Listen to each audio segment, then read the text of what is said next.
Welcome to E-Conversation, a podcast series focused on sharing knowledge about the fast-growing industry of e-commerce. Today, we will be talking to the Co-Presidents of E-Commerce Laurier, Taya and Olivia, about the first-year experience. Taya and Olivia, feel free to introduce yourself. Hi, I'm Taya. I'm one of the co-presidents of E-Commerce Laurier. I'm in my fourth year of the Business and Computer Science program. Hi, I'm Olivia. I'm the other co-president of E-Commerce Laurier. I'm in my second year of the business program at Laurier. For both of you guys, what was the first experience like first-year experience? So my first year experience was pretty good. And my first year, I had a lot of fun and met a lot of new people, but there was definitely some hardships. It is kind of stressful to navigate this newfound freedom, so it's important to seek out support, like a support system at school early on. But I really believe that in first year, it's the best time to put yourself out there because most people are in the same position as you and also want to make new friends.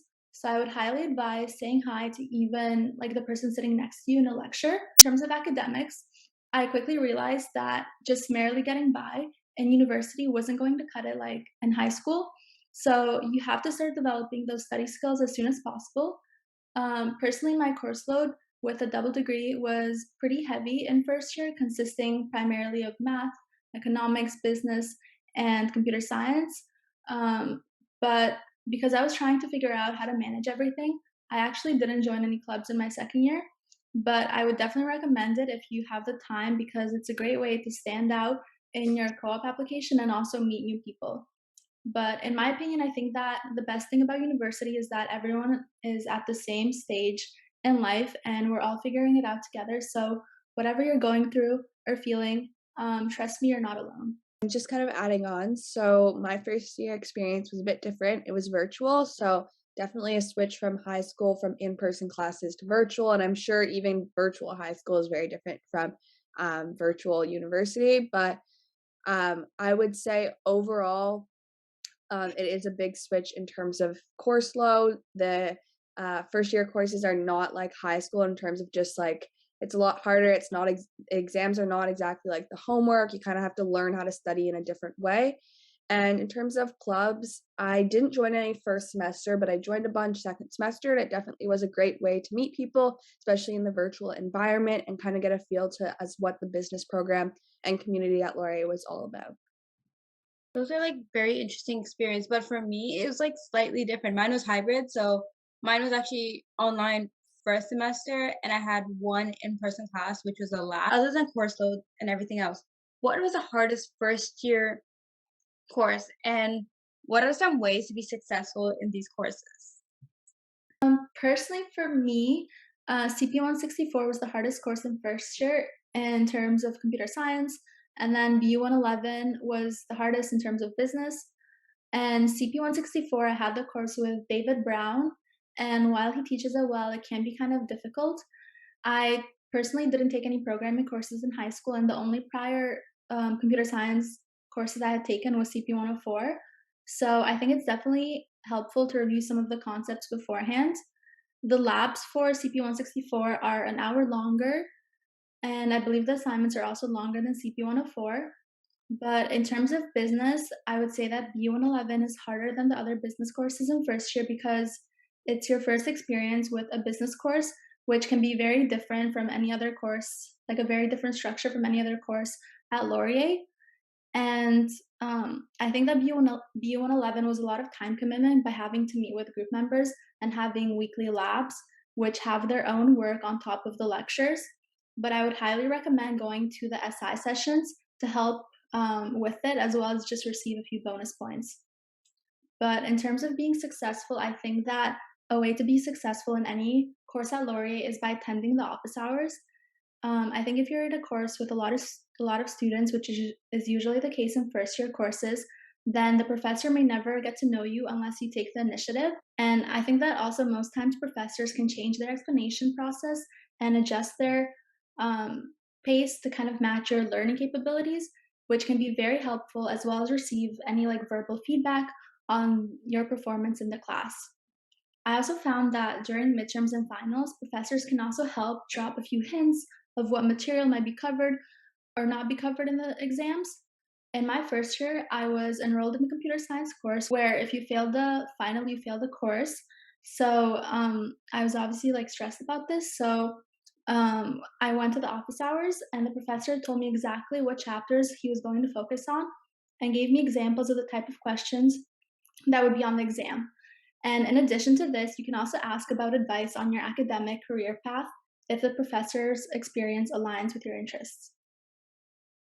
Just kind of adding on, so I would say the two hardest courses for me in first year were BU 111, just because it's a big shift from high school. It's your first course, and they make it hard to help you kind of adjust. So there's a lot of different components in it, but I would say to be successful in it, really just make sure that even if it's like 2% of your grade, just like put all the effort in, give it your all, just because all those things add up.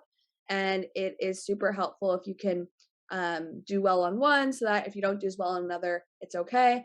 And then the other thing is just prepare yourself for an exam where you might not know the answer to every question right away, and practice like in a specific time frame how you would figure out how to solve it and what you would put down, just because the first midterm does always come as a shock to everyone. So definitely practicing that mindset. And then I think the other course that was a bit challenging for me was accounting, just because I didn't do any high school accounting, and really just staying on top of it. The first couple of weeks lay the foundation of accounting, so don't learn it all right before the midterm. Kind of go learn every week so that you are prepared for the midterm. Other than courses like BU 111, BU 1 to 7, what electives do you recommend taking in first year? I think that UU 150 and CB 102 are two of the most well known elective courses in first year. I personally wasn't allowed to take CP 102 as part of the computer science program, but I took UU 150, which is a community engagement and service. And I found that it's not difficult if you keep up with the readings, discussion posts, quizzes, and assignments. And then CP 102 is supposed to be like an introduction to Word, Excel, HTML, and just general computer knowledge. So it's pretty straightforward if you keep up with the coursework. But I honestly think that any elective that you think sounds interesting can be a good choice. But I would just recommend to do your research on the professor, um, either like find the syllabus from a previous term or just ask any students about their experience with it. Yeah, just kind of adding on, I would say perspectives on sustainability. So I think that UU 101 is a good one. If you don't like exams, it's very project and paper based. So that was a nice one in first year, as well as the UX first year courses. So design thinking, UX strategy.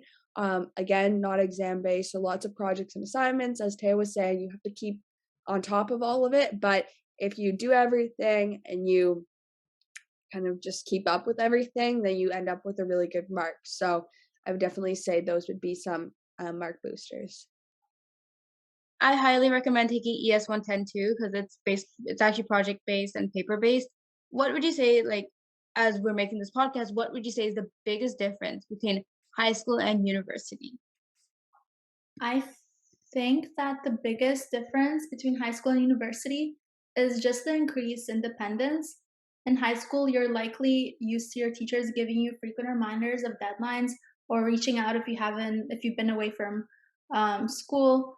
But in university, whether you show up to class on time, hand in your assignments, or pass your tests, the responsibility is all yours.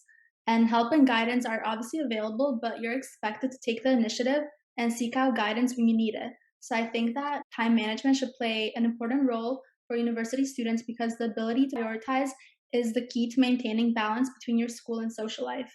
And my top advice is to always write to-do lists and make a schedule at the beginning of the term with all the deadlines for your courses. Yeah, I agree with Taya. So a big part of it's really just that independence, that it's now on you to stay on top of all of your work and actually go to class.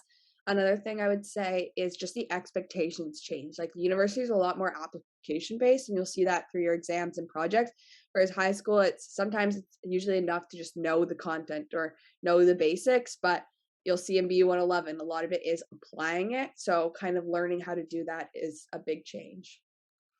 On the topic of that, what are your best tips on surviving midterms and exam seasons? So for this one, I would say just make sure you write out your exam schedules and then plan out in advance when you're going to study for them. So midterms are, I find, especially difficult because you can't stop every other course just for one course. So just because you have an exam on Saturday doesn't mean you cannot do anything in any other class for those 5 days. So kind of just with your schedule in place, planning out when that week you're going to actually have time to spend time on that course instead of just saying, I have 5 days to do it. Well, you also have 4 other courses to do during those 5 days. So just figuring out if you actually have enough time each day to dedicate to it. And then I would say the other thing for midterms and finals, just make sure you take breaks. Like it can get to be a lot, and by the last one, like you're almost burnt out, but you got to kind of pace yourself to make it to the end because you definitely don't want to be like done your third exam and then have no energy or you're too tired to study for your last couple. So I would say a big part is also just pacing yourself and making sure you don't burn out halfway. This is kind of like a nice question, but what is the best study spots on campus? So on campus, I would say that Laurier offers a variety of good study spaces on campus. Personally, I can't study like in a loud setting with many distractions, so I'm always at the library, especially during exam season. And the library is also one of the only locations open longer during exams, aside from the 24-hour lounge. But some of my favorite spots are the upper floors of the last hall, as well as the fourth and the fifth floor of the library.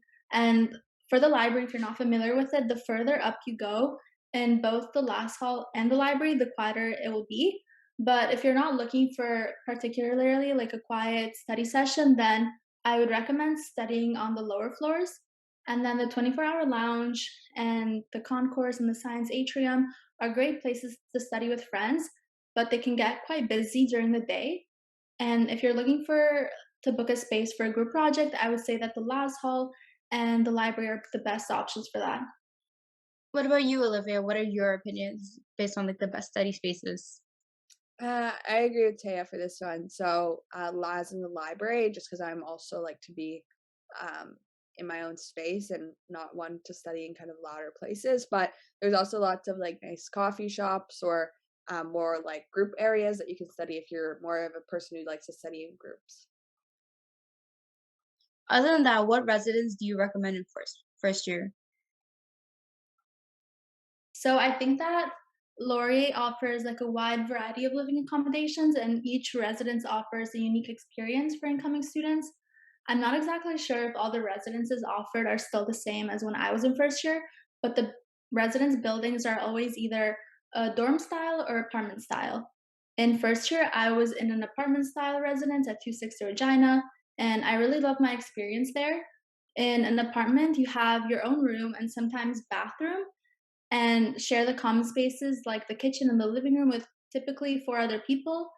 And some apartments have ensuite bathrooms, and some have 2 bathrooms for the entire apartment. So that really depends. But I think the pros of apartment style is the cooking for yourself and just having more personal space. But I would say the only downside of living in an apartment style that it's usually a farther walk from campus rather than dorm style, which are typically located on campus. And then in a dorm style, you either have, I think, a single or a double room. And in a single room, you'll have your own room but share the bathroom with one other person. And the pros of this can be having privacy, but the cons can be not being as close to people. And then in double rooms, you'll share the room with one other person and also share the bathroom with multiple toilets, sinks, and showers with your floor. And I think the pros of this can be having a roommate. And then if you get like along with your roommate, that's really great. But then if you don't, that's not so great. And I think the con is definitely in your bathroom with numerous people and the lack of privacy. I would myself recommend apartment style to all, but there really is no best choice. There are a lot of pros and cons for each residence. So I would just recommend doing your research, and if you have a roommate, choosing someone share like just make sure you choose someone that you share a lot of similarities with and have like a similar style and study habits. How's the food on campus? I personally have had any issues with the food on campus, especially during my first year when I ate on campus more frequently. But I would consider myself actually like a really picky eater, but I think that Laurier has good food options. I didn't have a meal plan in first year living in an apartment style, so I only had the one card flex dollars that I could use at locations like the Fort, the dining hall, Second Cup, Starbucks, Wilf's, and others. And I feel those places were great, and I would especially recommend the food court, which includes the Union Market and Williams Cafe for some healthy alternatives. I went to the dining hall twice, found that it also offered a variety of food options, but from what I've heard from others, the food kind of bland at times.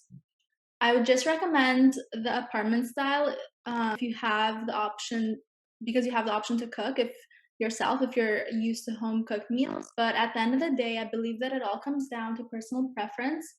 But overall, I would say that there are good food options on campus. But other than that, how can first years get into co-op? Yeah, so I think for co-op, the first part is just having that minimum GPA. So I think it's like around a 9, but then I think the average to get in is usually around a 10.